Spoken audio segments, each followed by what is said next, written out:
What's up, guys? Today we're gonna go put a exhaust on the M5. I know you guys been waiting a long time for it, so have I. So we're going straight from work. I'm actually gonna go grab it from the house very quickly and just jet over there. So it was a little larger than expected, but I'm excited. So we made it, guys. We're a little late, but we made it to Valley Tire and Service, only shop here in Nashville.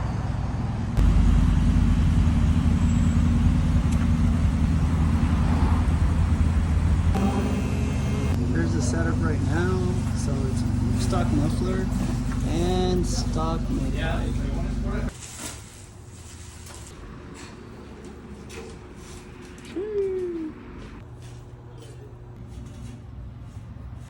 The stock exhaust. But obviously, I mean.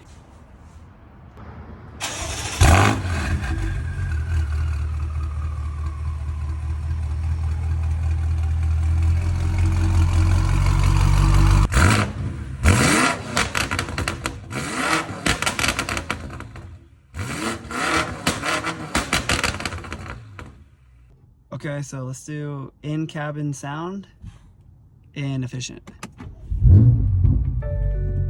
Okay, that sounds pretty good. What do y'all think?